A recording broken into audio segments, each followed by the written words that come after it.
So I wanted to do a brief layout update of what's going on here and some things I'd like to do. So let's start. So for 20 years now, which has been kind of annoying, this stub track right here that ends at the water pipe has had no power. And also this track had no power, even though you see it's soldered in, and I'll show you why in a minute. We'll get to that after. So those are some issues that I'm addressing. Also, I want to get permanent power to what's going to be the 2-stall engine house over here, because as you can see, I've got the wires all Mickey Moused in there. That's been like that for 2 years now, so I want to get that done. And also, I want to upgrade this interlocking. So, originally, all the interlockings and all of the switches on this layout were number 6s. But I want to get these mainline interlockings upgraded to number 8. And also, this is a universal crossover, which is located down here. I got junk in the way, of course. And I want to shrink up the interlocking limits. So in other words, I want to put the other side of the interlocking right here. So now my interlocking limits will just be from, say, right here to right here, instead of one end of the yard to the other end of the yard. I don't like that situation.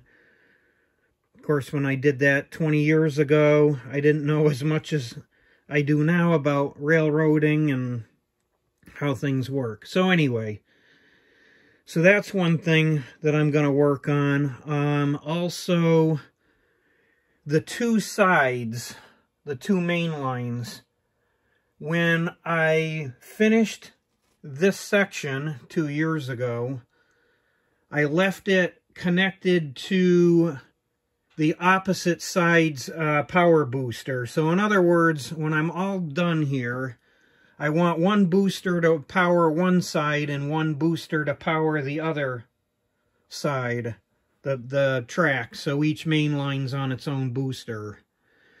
So right now, this whole section here is on one booster, the one that runs this track. So I need to separate that. So I'm going to also work on that. And I realized when I put this interlocking in that, silly me, I did not drill the holes for the slow motion switch rod. So, guess what? I have to pull those out, drill the holes, and put them back. I wished I had done that at the time, but I don't know what I was thinking. And because of this multi-level situation we got going on here, I'm going to have to do a little plywood cutting in order to get my hand up there to get that slow motion switch in there machine, which is going to be somewhat of a trick. So that's what we got going on there. And let's look underneath, because that's some other stuff that I've been dealing with. So here's the wiring under here, and this whole bus, which is all the switchable power, which runs from there, because this layout was originally set up for DC,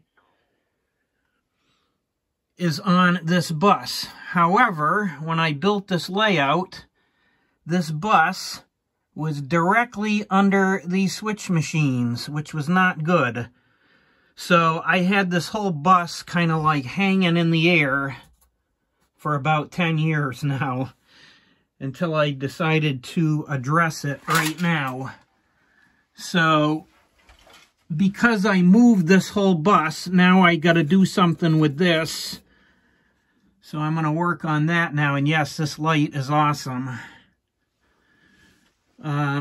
So that's what's going on there. And also, for those of you that may or may not know, you can actually use these UTPs as a splitter. So you can split it 3 ways because you need the 4th one to go to the next UTP. So if you've noticed in previous videos, I had a satin cord, this here, plugged into this side. So what that does is it feeds the whole extension part of the layout.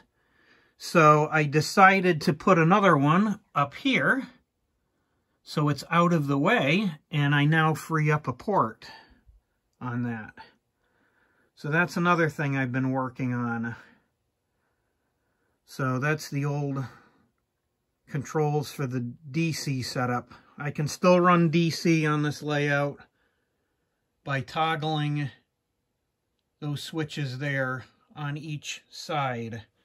And there's the 2 new wires for the tracks in the yard that I need to finish. So that's what's going on. Because I'm doing all this work, the majority of the cars are put away. I only have that 1 string of cars out, which is in the other room right now. So I might make some more videos, but unfortunately it's going to be with that train the way it is. I might move the cars around a little bit so that I can continue to get some work done here. So that's what's going on. Thanks for looking.